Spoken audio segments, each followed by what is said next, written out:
I was chosen to marry the cold, ruthless crown prince. On our wedding night, he whispered, "Don't expect love. This is just duty."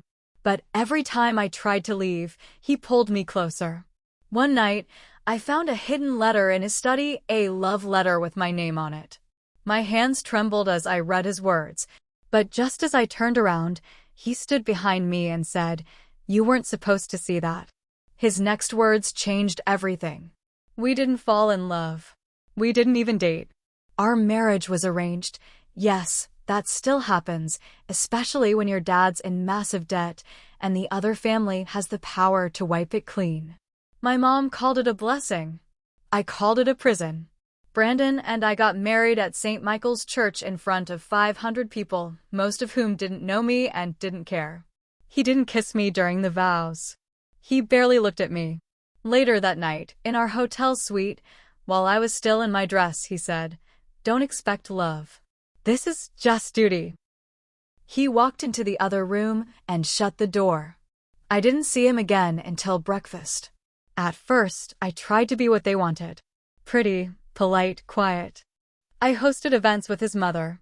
I smiled in interviews. I dressed like I belonged. But I didn't. I felt like I was dying a little more each day. And Brandon, he didn't care. He treated me like a roommate, or worse, like a business partner he never wanted. So I tried to leave. The first time, I packed a suitcase and called an Uber at 2 a.m. I didn't even know where I was going. But before I could get in the car, Brandon's black SUV pulled up. He stepped out, calm, in a navy coat, and said, "You don't leave. Not until I say it's done." He wasn't angry. That made it worse. He said it like it was law. The second time, I went to stay with my friend Marcy in Savannah. I left a note and turned off my phone. 2 days later, he showed up at Marcy's door in the middle of the night. "You're still my wife," he said. "You don't get to run." I didn't know why he cared. He didn't act like he loved me. He didn't even act like he liked me. But after that night, something shifted. He started bringing me coffee in the morning, asked about my dad's health, left little things on the counter, chocolates I liked, a book I mentioned once. He didn't touch me. He didn't say sweet things. But it felt like something. Then came the night that changed everything. He was out at a board dinner. I couldn't sleep. I wandered into his study, just to feel something different.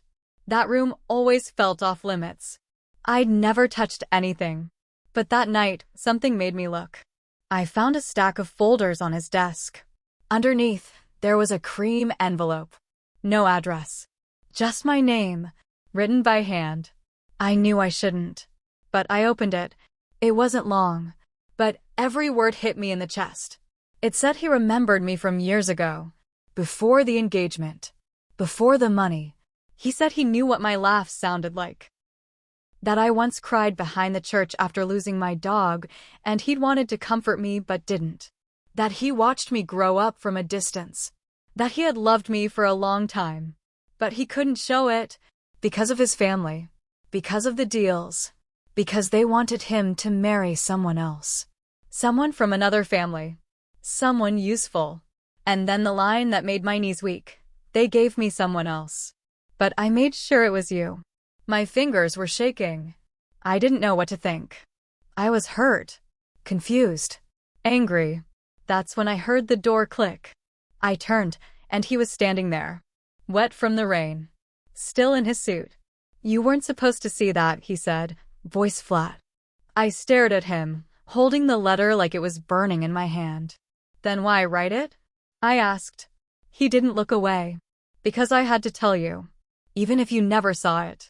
And then he said something that scared me more than anything else. "They still think you were the wrong girl. They don't know what I did to make this marriage happen." I felt cold, because the look in his eyes wasn't love. It was obsession.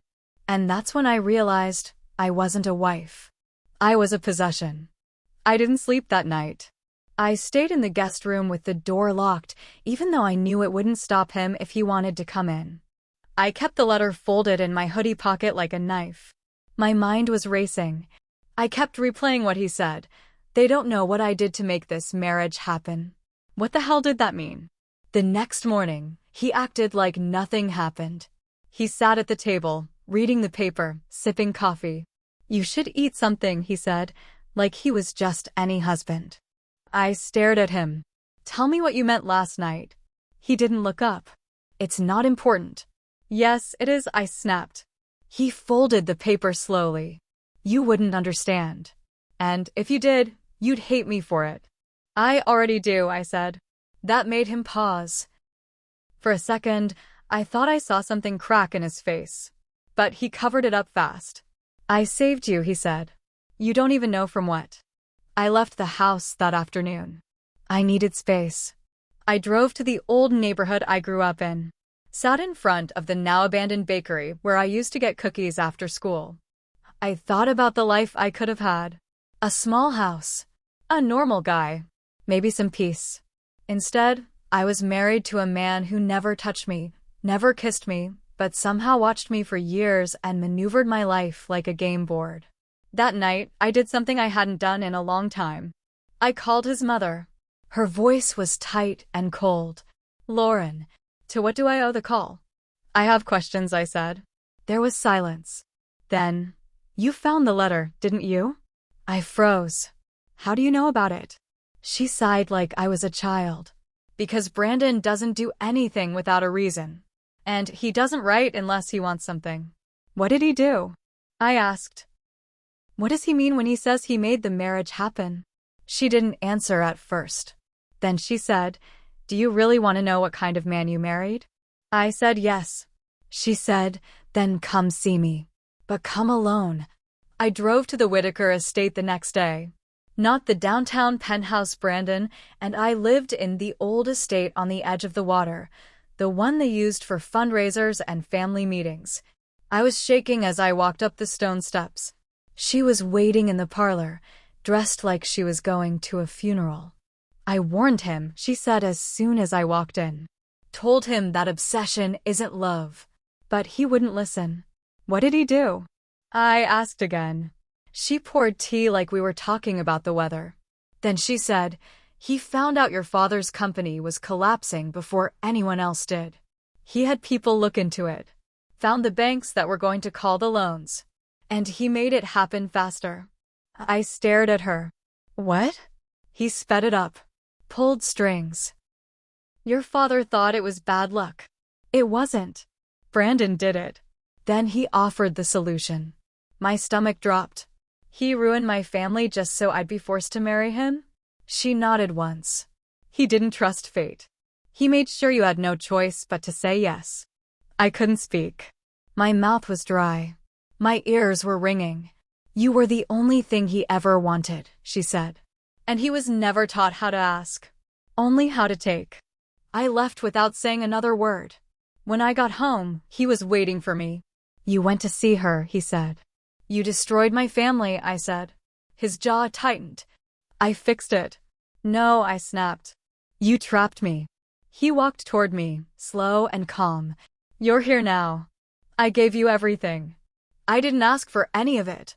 You didn't have to, he said, voice low. I chose you. I fought for you. I gave up everything to make this happen. I couldn't breathe. He reached for my hand. I stepped back. Don't touch me. For the first time since we married, I saw him panic. Lauren, don't, but I was already running upstairs. I slammed the bedroom door. Locked it. Sat on the floor and cried like I hadn't in years. Because now I knew the truth, he didn't save me. He built the fire and made me thank him for pulling me out. And now, I was going to burn it all down. The next morning, I started planning. I didn't tell anyone. Not even Marcy. I knew if I was going to get out, really get out, I had to be careful. Brandon controlled everything. My credit cards, the house, the car. Even the staff at the house reported back to him. That letter I found wasn't love, it was a confession. He didn't marry me because of fate or romance. He created a trap so tight I'd never escape. But I would, even if it meant burning the whole damn Whitaker name to the ground. I started small. I went to a library across town and used a public computer to open a new email and bank account. I didn't use my name. I created a fake one. I applied for a job at a small gallery in Mount Pleasant. Cash only, under the table. They hired me as a weekend front desk assistant. It wasn't much, but it was something that wasn't his. I kept my movements quiet. I smiled when he walked in the room. I let him think things were normal again. And every time he touched my shoulder or brought me tea, I wanted to scream. But I didn't. I waited. Then, 2 weeks later, I got a message on my burner email. Subject line, "We need to talk." I know what Brandon did. The email was from someone named Michael Calloway. That name punched me in the gut. Michael was supposed to marry Brandon's cousin, Charlotte. Their engagement fell apart suddenly about 6 months before our wedding. Charlotte disappeared from social media, and the family never talked about it. I thought maybe she'd had a breakdown or walked away. But now I knew better. I agreed to meet him carefully at a diner an hour away at noon when the place was full of people. He looked older than I remembered, tired. But when he saw me, he got straight to the point. "He ruined my life," he said. "And I think he's going to do the same to you." Michael told me that after Brandon found out Charlotte was seeing him in secret, he used private investigators to dig up Michael's family history. Found something about his dad's old bankruptcy. Sent anonymous tips to investors Michael worked with. Within weeks, he was fired. His reputation tanked. And then Charlotte was sent away to some retreat in Europe. "I haven't seen her since," he said. "But Brandon did it. All of it." I felt sick. This wasn't just obsession. It was control. And anyone who got in his way? He crushed them. Michael leaned across the table. "Whatever he did to your family, whatever lies he told to get you, he's not going to stop. Ever." I told him everything. About the letter. About the deal with my dad. About how Brandon made it look like he rescued us when he was the one holding the match the whole time. Then Michael said something that lit the fuse inside me. Then maybe it's time someone made Brandon Whitaker lose something for once. Back at the house, I kept playing my part. Brandon was different. Softer. Almost like he could feel me slipping away and was trying to hold tighter. But every kind word, every touch, just made me hate him more. "You seem distracted lately," he said one night while pouring us wine. "Just tired," I said, smiling. "I think I might take a short trip. Clear my head." He froze mid-pour. "Where?" "Marcy's beach house," she offered. "Just a weekend." His eyes narrowed. "You'll take the driver." I nodded. "Of course." Inside, I was screaming. He couldn't let go. Not even for 2 days. But I said what he wanted to hear, because I needed him to believe I was still in the web. That night, while he slept, I copied files from his laptop. Bank records. Wire transfers. Private emails between him and his family lawyer. I sent them to the burner drive I'd been hiding inside a hollowed-out makeup compact. Then I sent them to Michael. 3 days later, Michael sent a message. "Got what I need. I've got a friend at the Post and Courier. She's interested. But there's one more thing we need."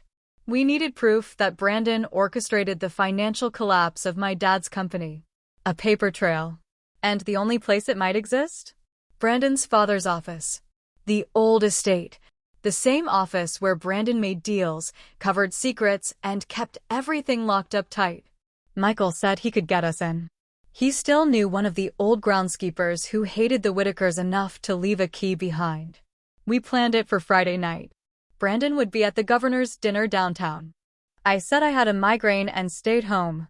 At 9 p.m., I slipped out, took a cab across the bridge, and met Michael near the back gates of the estate. He handed me a flashlight. "You sure about this?" I nodded. I'm not scared of him anymore. We got inside without trouble. The office door had an old alarm pad, but Michael guessed the code. 0319. Brandon's birthday. Inside, the air was stale. Dusty books, glass cases, files everywhere. We started digging. Then I found it. A folder marked Whitaker Holloway Financial Talks, Phase 1. Inside were emails, printouts, even transcripts from calls where Brandon talked to banks, pretending to be acting in the family's best interest. But he was really just pulling strings to crush Holloway Construction, my father's company. My family. I took pictures of every page. Then we got the hell out. I didn't sleep that night. But I knew what we had could end him. The next morning, Brandon sat across from me at breakfast, sipping his coffee, looking smug. He didn't know yet. But soon, he would. The story hit the papers on a Tuesday. The Post and Courier ran it front page. Charleston power broker manipulated marriages and financial markets for personal gain. The article didn't mention me by name. But it didn't need to. It laid everything out, how Brandon used insider connections to collapse Holloway Construction. How he forced a marriage through debt. How he sabotaged a cousin's engagement and covered up multiple blackmail deals to keep his image clean.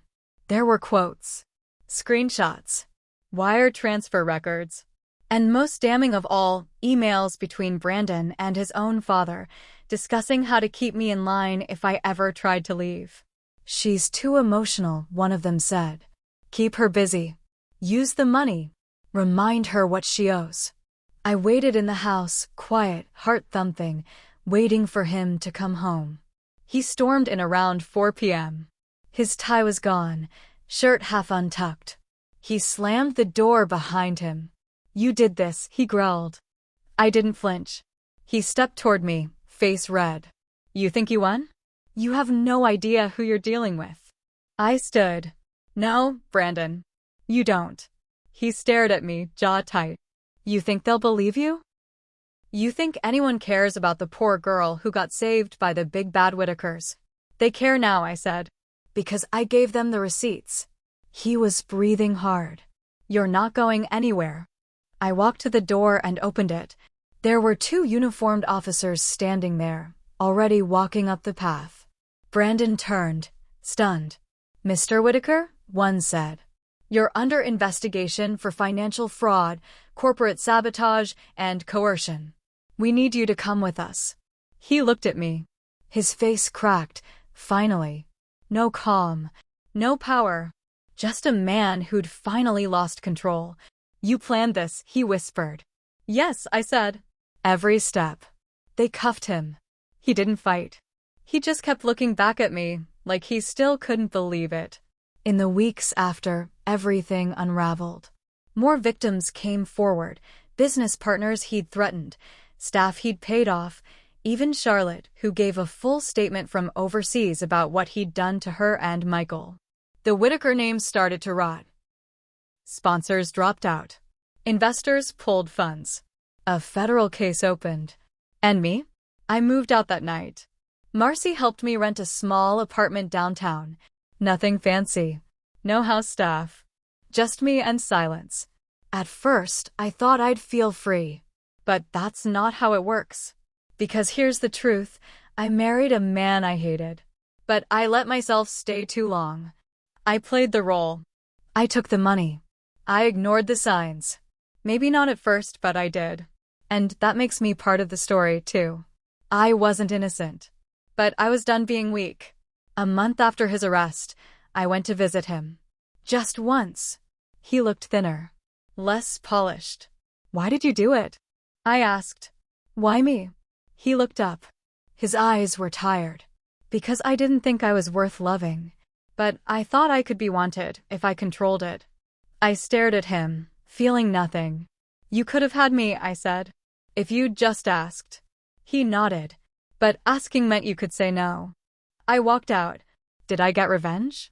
Yes. But I also lost time. I lost pieces of myself in that house, behind those gates, under his gaze. I'll never get those back. But I will build new ones. And next time, I'll choose for myself.